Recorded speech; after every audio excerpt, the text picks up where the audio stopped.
con él. Bueno, Salle, para quienes no lo conocen, es un abogado y político uruguayo especializado en derecho penal. Fue el candidato del Partido Verde Animalista en las elecciones del 2019 y actualmente es dirigente y fundador del Partido Identidad Soberana. Salle, para comenzar diciéndole, ¿cómo evalúa usted y su partido la participación que tuvieron en las elecciones internas, que lo colocaron como el quinto partido político más votado en las elecciones del mes de junio? Bueno, primero que nada, gracias por la invitación, un gusto estar aquí con ustedes. La evaluación fue muy positiva, inclusive superó las expectativas, habida cuenta de todas las dificultades que tiene Identidad Soberana, como un partido recién formado, un partido nuevo y un partido que lo podríamos definir como heterodoxo y antisistémico. Consecuentemente, una votación de 4.739 votos es una buena votación. Por lo menos en el contexto actual del Uruguay, con todas las dificultades que tenemos, habida cuenta de una parafernalia de carácter mediática que está decididamente contra Identidad Soberana y decididamente contra el doctor Gustavo Salle. Ser la quinta fuerza política es muy importante, pero nosotros en ese sentido evaluamos la fotografía electoral de las internas de otra manera y nos consideramos la segunda fuerza política. Ahora ustedes dirán, ¿por qué? Claro. A ver, ¿cómo hace esa cuenta? ¿Cómo es la ingeniería para que el doctor Salle llegue a la segunda fuerza política? Esto es muy sencillo.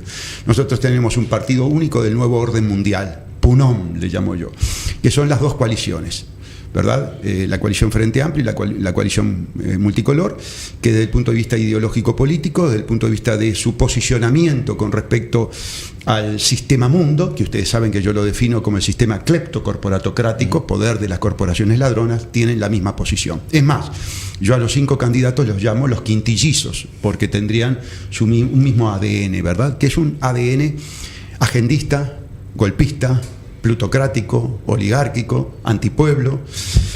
Bien, con todas estas definiciones, con todos estos neologismos, es evidente que el sistema político, los grandes conglomerados económicos, estén mirando Identidad Soberana de costado y con mucho recelo. El crecimiento electoral es un indicador. Salle, de acuerdo a las proyecciones de encuestas electorales que existen, es probable que el partido que usted encabeza logre obtener una banca, ¿no? Si esas encuestas se proyectaran luego y tuvieran un correlato en la realidad en las elecciones. ¿Qué haría Salle en el Parlamento? ¿Qué estaría proponiendo como primeras medidas luego de asumir como legislador? Ustedes comprenderán que un legislador o un senador y 3 diputados no pueden modificar en absoluto el sistema ni el rumbo. Más allá de que yo considero que las encuestadoras son formadoras de opinión, que tienen un rol en cuanto a sesgar el voto del pueblo, y por eso cuestiono el porcentaje que me están dando. Esto se va a dirimir el 28 de octubre o el 27 en las últimas horas. Yo considero que vamos a marcar mucho más. Es más, soy optimista en que vamos a llegar al Senado y con 3 diputados. No obstante ello, evidentemente, lo único que podemos hacer en el Parlamento es muchos proyectos de ley que obviamente no van a ser votados y que vamos a dejar en evidencia al sistema político, para quién gobierna el sistema político, que nosotros sabemos para quién gobierna el sistema político, íntegramente, pero lo vamos a dejar en evidencia. Y en segundo lugar vamos a hacer lo que venimos haciendo desde el 2005. Y ustedes después se preguntarán por qué desde el 2005 y no antes. Les explico. Desde el 2005 nosotros venimos luchando contra la corrupción. Y ello implica haber luchado contra la corrupción en los 3 gobiernos del Frente Amplio y en el gobierno multicolor. Lo hemos hecho a través de 35 denuncias, algunas de ellas exitosas. Otras son no exitosas desde el punto de vista judicial, pero sí exitosas desde el punto de vista mediático, como por ejemplo la regasificadora, como por ejemplo Pluna, como por ejemplo Fripur. ¿Por qué del 2005? Porque antes de los gobiernos del Frente Amplio, los que denunciaban en el Frente Amplio y acaparaban el área de las denuncias. Cuando llegaron al gobierno hubo una metamorfosis, a mi juicio, y lo digo con respeto porque yo sé que ustedes son frente amplistas, pero bueno, me llamaron para esta entrevista, lo digo con respeto, ha habido una metamorfosis perversa. Y ha habido una metamorfosis inclusive no solamente del carácter ideológico político, sino también moral y ético. Ustedes saben, yo tengo 66 años y fui fundador del Frente Amplio en las bases. Algunos dicen, ¿cómo va a ser fundador? En un comité de base. En un comité de base que se llamaba Paz para Todos, que estaba en la calle Clara y Bell, y lo hice junto a mi hermano, fallecido en el 2005. No vio el gobierno del Frente Amplio y murió Frente Amplista, con grandes discusiones conmigo. Yo ya había experimentado el cambio, el alejamiento del Frente Amplio. Entonces, les decía que desde el 2005 a la fecha hemos realizado cantidad de denuncias luchando contra la corrupción político-empresarial, porque el que lleva la iniciativa de la corrupción es el empresario. El empresario, el gran empresario, los grandes fondos de inversión son ontológicamente criminales. Son corruptores, son coimeros, en una palabra. Y el sistema político, lamentablemente, ha demostrado ser receptivo a esa actividad de corrupción, y la hemos denunciado. Ustedes dirán, ¿con éxito, sin éxito? Sin éxito. ¿Por qué? Porque en el Uruguay no hay un sistema democrático. Por lo menos se ha profundizado. Desde el punto de vista formal, sustancialmente podemos cuestionar si hay democracia en el mundo, si hay democracia en el Uruguay, cuándo hubo democracia. Pero formalmente se destruyó el sistema representativo de división de poderes a partir de 2017, con Tabaré Vázquez, cuando traen el nuevo Código del Proceso Penal. Doctor, aprovecho a preguntarle porque justamente en el día de ayer se conoció el archivo en relación a la denuncia que, bueno, intentaba echar luz sobre cómo se otorgó el pasaporte a Sebastián Marcet. Y usted había dicho hace unos meses atrás que el pasaporte de Marcet se había entregado por coima. Lo asociaba justamente a lo que usted decía. ¿Qué opinión le merece el archivo? El pasaporte de Marcet es lo más bochornoso que ha vivido el Uruguay. Muestra los vínculos del Partido Colorado uruguayo con el narcopartido colorado paraguayo. Paraguay es un narcoestado, igual que el Uruguay. Nada más que allá es mucho más claro, porque el Paraguay es de Horacio Cartés. Y Sebastián Peña, el actual presidente de la República, es un títere de Horacio Cartés. Horacio Cartés además tiene vínculos de carácter familiares políticos con Bordaberry, y en el Ministerio de Relaciones Exteriores teníamos a Carolina H., que además también tiene un contacto por el lado deportivo, por el lado del fútbol. Todos sabemos que el fútbol es un gran ámbito de lavado de dinero, no cabe la menor duda. No se investiga porque hay un monstruo corporativo que se llama la FIFA y porque hay intereses económicos de todo tipo. Bien, pero es un ámbito de lavado de dinero, del narcotráfico. Consecuentemente, el tema de Marcet, investigar el pasaporte de Marcet, que fue entregado ilegalmente. El que diga que fue entregado legalmente es un burro, no pasó por la Facultad de Derecho, pero ni siquiera tiene sentido común, porque yo le pregunto a ustedes, ¿qué representación tenía Balbi de Marcet? Ninguna. No, era el abogado. Bueno, pero tú sos abogado en el proceso, lo representás en el proceso exclusivamente. Después en la vida, en el ámbito social, en el ámbito de la vida jurídica, tú necesitas un contrato de mandato, necesitas una escritura pública de mandato, y cuando estás en el extranjero necesitas un mandato debidamente legalizado y traducido. Él vino, se presentó a Alejandro, que él hace la de él, Alejandro hace la de él, se presentó y dijo, vos vengo en representación de Marcet, quiero el pasaporte, y salió como por un tubo. Y aquí la casta política y el propio fiscal Alejandro Machado, que empató el partido, porque Alejandrito empató el partido, venía 1-0 a favor del Frente Amplio, al haber archivado las denuncias contra Carolina Cose, que Carolina Cose debería estar presa, y ahora empató el partido. ¿Por qué? Porque para la investigación del pasaporte Marcet, donde también debería estar preso. Bustillo debería estar preso, Carolina H. debería estar preso, Heber debería estar preso, y si seguís trepando, nos quedamos sin presidente de la República, que hace tiempo que debería estar preso. ¿Te das cuenta? Usted no está preso, perdóname, sí. No está preso porque el Frente Amplio lo evita. Porque vos tuviste a un Fernando Pereira que salió a decir con el caso Marcet, con el caso de la Asociación para Delinquir, fue con el caso de la Asociación para Delinquir, Astesiano, vamos a proteger la institucionalidad. A mí me encantaría tener a Fernando Pereira acá, ¿no? Porque tengo varias facturas para pasarle, ¿eh? Si quieren hacer un debate, encantado de la vida. Salió a decir, vamos a cuidar la institucionalidad. ¿Pero qué institucionalidad estás cuidando? La narcoinstitucionalidad estás cuidando, la corrupción estás cuidando. De ninguna manera. Vamos al artículo 93 de la Constitución de la República. Vamos a hacer un juicio político a esta asociación para delinquir. Esto no termina en Astesiano. Astesiano es el eslabón más fino de una cadena criminal. ¿Cómo que pasé a saludar cuando Pablo Lafleur estaba destruyendo documento público, que es un delito penitenciario? Destrucción de documento público por funcionario público. Quería consultarle, bueno, esto, ustedes se declaran antisistema, pero en realidad también ven el mal funcionamiento de las institucionalidades. ¿Cómo resolvería el doctor Salle, desde el lugar que le toque, estos problemas, o cuáles serían las propuestas no sé, legislativas? Muy bueno, te entiendo, Martina. Lo primero, volver a un sistema de administración de justicia verdaderamente democrático y republicano. Para eso tenemos dos dificultades. Una que es formal. Tenemos que deshacer el golpe de Estado técnico que dio Tabaré Vázquez, apoyado, por ejemplo, por el ex fiscal general comunista Jorge Díaz Almeida, que lo trajeron de Estados Unidos. Trajeron el código Yankee, que quede claro. Lo apoyó económicamente la Embajada de Estados Unidos. Lo apoyó inclusive desde el aspecto de las relaciones publicitarias. Apoyó este código. Este código es un código anglosajón, típico del código de los banqueros. Si sos rubio de ojos celestes y robaste 17 millones de dólares, como las hipotecas subprime, no vas en cana. Ahora, si sos negro y sudaca y te quedaste con un antisudoral, vas en cana. ¿Ah? Bien, eso es lo que trajimos. Eso lo trajo el Frente Amplio. Lo primero es volver a un sistema republicano, donde el Poder Judicial es el que investiga según la Constitución de la República, artículo 15 y 16. Pero eso no es suficiente, porque antes de esto, el Poder Judicial era un nicho masónico. Nunca en una campaña electoral se habló de la masonería. Nunca en una campaña electoral se habló del sionismo. Y el sionismo paga las campañas electorales. Y cuando el sionismo paga las campañas electorales, está pagando todo un paradigma de vida en ese país. Entonces, limpiar al Poder Judicial de la organización criminal que es la masonería. Y una organización criminal que es la masonería, que cuando yo era un gurí de 13 años y militaba en el Frente Amplio fundando el Comité de Base Paz para Todos, no sabía que tenía masones en el Frente Amplio y que tenía masones en la izquierda radical del Frente Amplio.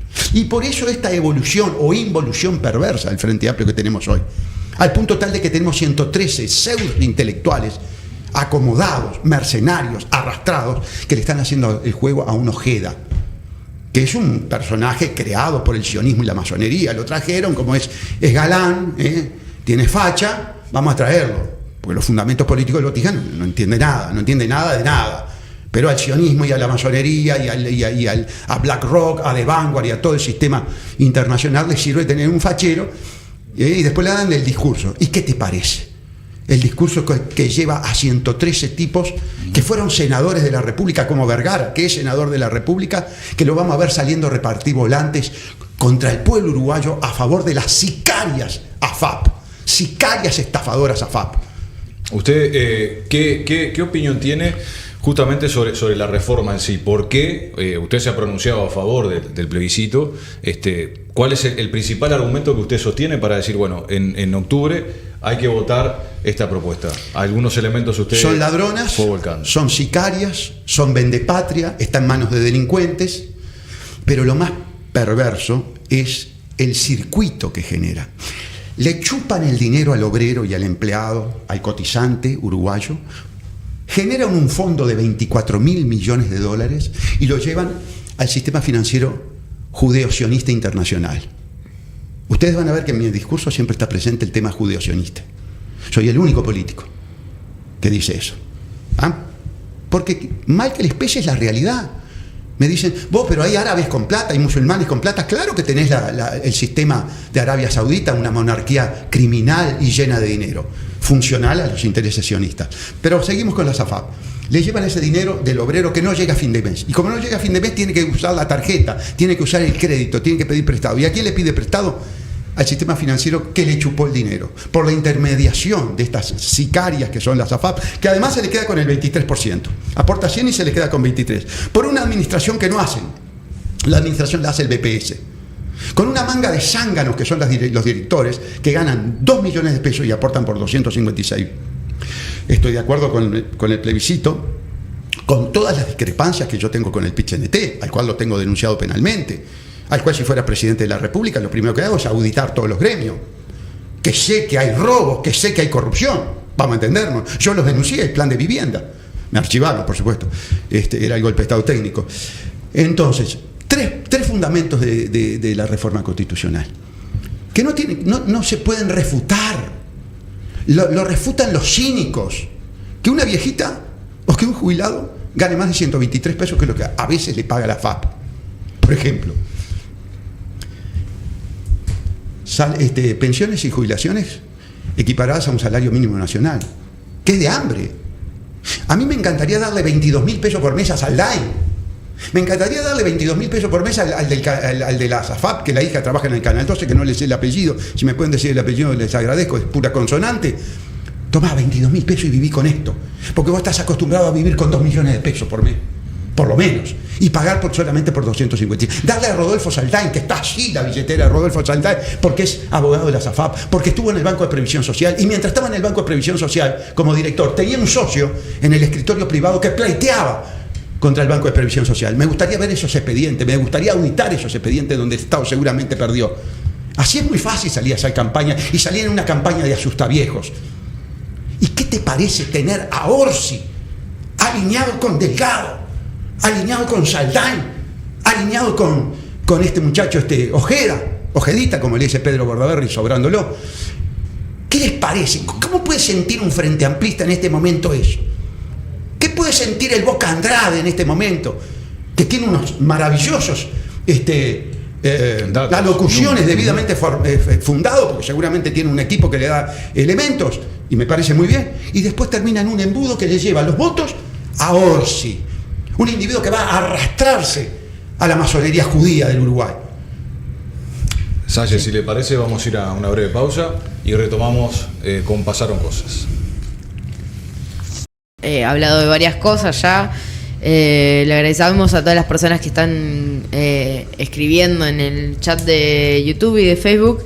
Y le queríamos preguntar al doctor Gustavo Salle cuál es su relación, digamos, con los partidos más nuevos que se presentan como diferentes, también con una agenda, digamos, que anti-agenda 2030, como Cabildo Abierto, o Lust, que se escinde de Cabildo Abierto. ¿Cuál es la relación? ¿Cuál sería, si pudieran tener objetivos comunes en el momento de llegar al Poder Legislativo?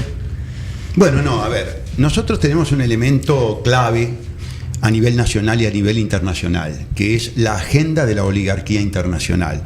Los cambios subversivos de paradigma de la vida de los seres humanos en el planeta Tierra. Estos cambios subversivos provienen de la plutocracia internacional, del foro de Davos, del grupo Bilderberg. Esto que la gente dice, ¿qué será? Bueno, son los dueños del mundo, punto. Son los que tienen la plata. Son BlackRock, The Vanguard, State, Fidelity, los grandes fondos de inversión, la cleptocorporatocracia. Y dijo, bueno, vamos a cambiar el sistema de vida de los seres humanos, vamos de una vez por todas a esclavizarlos, punto. Sin vuelta. Y están en ese camino. Entonces, cuando tú sos agendista, sos un instrumento de ese cambio subversivo, antipueblo, antimoral, antifamilia, antiniño, que proviene de la plutocracia. Aquí, el principal agente de la plutocracia internacional fue el doctor Tabaré Vázquez. Yo pasé a la producción un video que me gustaría, si lo podemos en este momento pasar y escuchar. Ahí lo está preparando. Y entre ellos, los compromisos asumidos en la Agenda 2030, la agenda más legítima, la agenda más sensata y al mismo tiempo más audaz del mundo actual.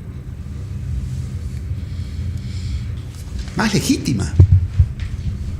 ¿Pero y cuál es la legitimidad de la Agenda 2030? ¿Que la creó el Tavistock? ¿Que la creó Henry Kissinger? ¿Que la creó Klaus Schwab? ¿Qué participación tuvo el pueblo uruguayo? ¿Qué participación tuvo las bases del Frente Amplio en la Agenda 2030? ¿Cuándo se consultó? ¿Cuándo el doctor Vázquez consultó a las bases para hablar de la Agenda 2030? Una agenda que tiene 17 objetivos perversos. La privatización del agua, la despoblación, la agenda de género, que no es la agenda de derecho. ¿Con la despoblación a qué se refiere en concreto? Matar gente. Uh-huh.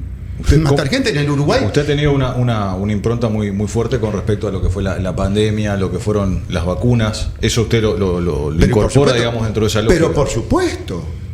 El evento 201, muchachos, fue un evento entre empresarios y políticos y científicos y periodistas. ¿Para qué? Para crear el señuelo, para crear la falsa pandemia, que es plandemia. Fue un evento conspirativo expuesto, porque además tienen tanto desparpajo estos tipos que te lo exponen. Fue el evento 201. Después del evento 201, a los 60 días, tenés esta invención en la que estuvo metida todo el espectro político internacional. Estuvo Putin, estuvo Xi Jinping, estuvieron todos, estuvo todo Occidente, por cierto, Pedro Sánchez, todos colaborando con esta gran mentira. Pero ¿cuál fue la consecuencia? Las inoculaciones ilegales. Y Identidad Soberana tuvo el honor, el privilegio de haber sido la fuerza política que a través del amparo del doctor Dentone, con la maravillosa sentencia de Recarey, paró las inoculaciones pediátricas de despoblación y muerte. ¿Y a quién tenemos cuando la masonería revoca esa sentencia en el Tribunal de Apelaciones en una sentencia miserable? ¿A quién tenemos festejando y felicitando y abrazándose a los besos con Delgado, el terrorista sanitario Delgado, que ahora es el terrorista verbal por la SAFAP? A Fernando Pereira. Otra vez Fernando Pereira abrazadito con Delgado. ¿Te das cuenta? En la misma. Bien. Entonces, Salle, le quería consultar, ¿cómo, un poco lo que hoy le comentaba Martínez, que conversábamos fuera de micrófono, cómo es su vínculo con otros partidos, en particular con Cabildo Abierto, con tanto Luz, dinamité todos los con puentes. Manini Ríos? Poné la musiquita del puente sobre el río Kwai. ¿Te das cuenta? Dinamité todo. ¿Y qué relación voy a tener? Cuando adhirieron al terrorismo sanitario. Cuando tenía a mi familia, por ejemplo, a mi hija aterrorizada por el tema de las vacunas y salía a los medios de comunicación a decir que defendía en un ejercicio de la legítima defensa esperando con un 38 al que viniera a vacunar a mi nieto. ¿Qué relación puedo tener? ¿Qué relación puedo tener con Luz? Un individuo que sale a decir que el aparente genocida, me voy a cubrir para cuando vaya a la fiscalía, el aparente genocida Salinas era el mejor ministro de Salud Pública. Y yo tenía a mi familia aterrorizada por el tema de las inoculaciones ilegales. Las inoculaciones que violaban los derechos humanos. Un Frente Amplio que pedía mayor restricción. Un Tabaré Vázquez que pedía mayor restricción. Yo no me olvido de eso. A mí este problema este procedimiento tavistoquiano, ¿saben por qué le digo tavistoquiano? Porque es el instituto de manipulación psicosocial a nivel mundial de la corona británica más importante. Este procedimiento tavistoquiano nos tenía aterrorizados y fue toda una mentira. Y el Frente Amplio se alineó con la oligarquía y con la mentira. Salle, ¿cómo se financia la campaña de Identidad Soberana? $50.000 que la historia demostró que eran míos. Y que el 50% que se llevó el PBA fue un regalo del doctor Salle. Porque cuando el doctor Salle se fue del PBA, no pudieron hacer la convención. Así que cuando salieron algunos malintencionados a querer enchastrar la moralidad y la trayectoria del doctor Salle, diciendo, ¡ay, los votos! Y la plata de los votos. Acá se demostró dónde está la plata de los votos. Los votos eran míos. 19.392 votos míos. Y tuve la generosidad, la honra de decirle, ustedes tienen la mitad de los votos. Porque claro, me dieron la plataforma electoral, que sin ellos yo no podía ir a la elección. No podía tener los $50.000 que tengo ahora. Bueno, ya me los gasté. Los $50.000 que me estoy gastando en esta campaña electoral. Después, muy fácil. Los que son candidatos a diputados prestan un préstamo reembolsable, Alejandra Carro $20.000, Marita Canoniero $15.000, Gabriel Meyer $10.000, pero llegamos a 130, como mucho 140.000 si sigo mangando. ¿Te das cuenta? Se me cayó un préstamo de $60.000, todo es reembolsable y están avalados por mi firma, que tiene como respaldo una casa en Sayago, en Bedia 956, que está alquilada y que vale aproximadamente $150.000. Considero que hay muchas dificultades para el financiamiento. Bueno, usted hablaba del financiamiento de las campañas y en el caso de los partidos como el suyo, que bueno, que surgen del esfuerzo propio, digamos, que mientras que otros partidos tienen otro tipo de el narcotráfico, de apoyo. ¿Usted no cree que habría que modificar la ley de financiamiento político? Vos sabés que en ese sentido yo soy partidario que el Estado ni siquiera pague los votos. Yo creo que el pueblo es el que se tiene que encargar de dirimir y elegir al candidato que verdaderamente ve que lo representa, juzgando su actuación fundamentalmente moral. Aquí se ha perdido de vida la moralidad, los valores, la ética, la axiología. Yo no sé cómo el pueblo repite con chorros confesos. No puedo entender al pueblo uruguayo. ¿Sabes qué? El ciudadano común, honrado, tiene que asaltar el poder político. Se tiene que involucrar. Eso de que el político profesional, ¿y qué antecedentes políticos tiene? Mirá, si tenés antecedentes políticos, lo más probable es que seas un chorro. Bueno, pero no es una general, porque también hay personas que entiendo como usted, que hoy está en el ámbito político, como otras personas, más allá de que se discrepe o no con lo que usted plantea con sus ideas, que pueden tener una voluntad de cambio, de transformación. Bienvenidos. Y que no necesariamente implique que tengan o hayan tenido un accionar delictivo. A ver, Gerardo, con mucho respeto, porque yo sé que vos fuiste diputado y estás involucrado y tal vez sos candidato a diputado. No, te saliste. En esta mesa nadie es candidato a nada. Bueno, vale. Estamos liberados, así que podemos opinar con total Acá hay un tema que es muy claro, pero vos tenés la experiencia de diputado. Yo tuve a Raúl Sendic sentado de aquí a ahí como estoy contigo. Y tuve dos abogados, a Gumer Pérez, que si quieren le doy el teléfono y lo pueden llamar para que verifique lo que yo estoy diciendo, y a Nacho Durán. Y Raúl Sendic me dijo, si yo hablo, todos estos viejos van en cana. Se refería a los viejos del Frente Amplio, a los líderes del Frente Amplio. Es decir, yo estoy seguro que dentro del marco de legisladores, senadores y cargos de confianza del Frente Amplio, se sabía perfectamente bien cómo se estaba actuando. Un contrato como el contrato ROU-UPM es un contrato explícitamente coimero. Bueno, al punto tal de que el artículo 20 del contrato dice no hay coima. Lo dice de otra manera, pero en el fondo quiere decir eso. Entregar como se entregó el Uruguay a través de un contrato encerrado entre cuatro paredes, con la presencia de Fernando Pereira. El gran aprecio por Fernando, está en todas, ¿viste? Viendo cómo se firmaba ese contrato, que puso todas las obligaciones del lado del Estado uruguayo y muy pocas del lado de Nosotros estamos pagando el precio de un modelo narcoforestal que fue signado, que fue firmado por Tomás Roballo y García por orden de Tabaré Vázquez. Es el modelo narcoforestal. Es el que te dice que, por ejemplo, las tierras del Cololó, que son las mejores tierras tal vez del mundo, estén destinadas para que un plantín de eucaliptus la ocupe durante 10 o 15 años, chupando todos los recursos, chupando agua como ninguno, para exportar el palo, porque están mintiendo, no se exporta pasta de celulosa, se exporta palo. Están ejecutando, el Frente Amplio está ejecutando el plan antipatria, el plan corrupto, el plan depredador del líder de la política uruguaya, al servicio de la oligarquía internacional, Julio María Sanguinetti, el destructor. Como tengo acá enfrente, ¿viste? El demoledor del edificio que tienen ustedes. Sí, bueno, el que está tirando todo. Sanguinetti es el individuo que está con el martillo neumático destruyendo el Uruguay. Y todo el sistema político lo apoyó. Salle, y una consulta. Usted, si fuera legislador, ¿cómo haría para frenar o cambiar estos aspectos de la matriz productiva que tienen un andamiaje muy importante en Uruguay, que hay contratos, que hay convenios internacionales, que hay compromisos internacionales del país? ¿Cómo haría usted para moverse en ese escenario? Muy buena la pregunta. Obviamente que necesitaríamos horas para explicarte todo el engranaje jurídico que yo movilizaría para poder desandar el camino andado, porque como bien tú señalás, es un camino formalmente transitado, con convenios, con contratos, con tratados, ¿verdad? Entonces, no le pueden pedir al doctor Salle que deshaga de un día para el otro 50 o 100 años de camino jurídico internacional. Es un proceso. Por ejemplo, parar todo lo que tiene que ver con la forestación. Controlar a UPM a muerte, no lo que hace Bouvier, que no la controla. Ahora, si vos controlas UPM, si vos le metés 20 inspectores a UPM, UPM no le resulta rentable.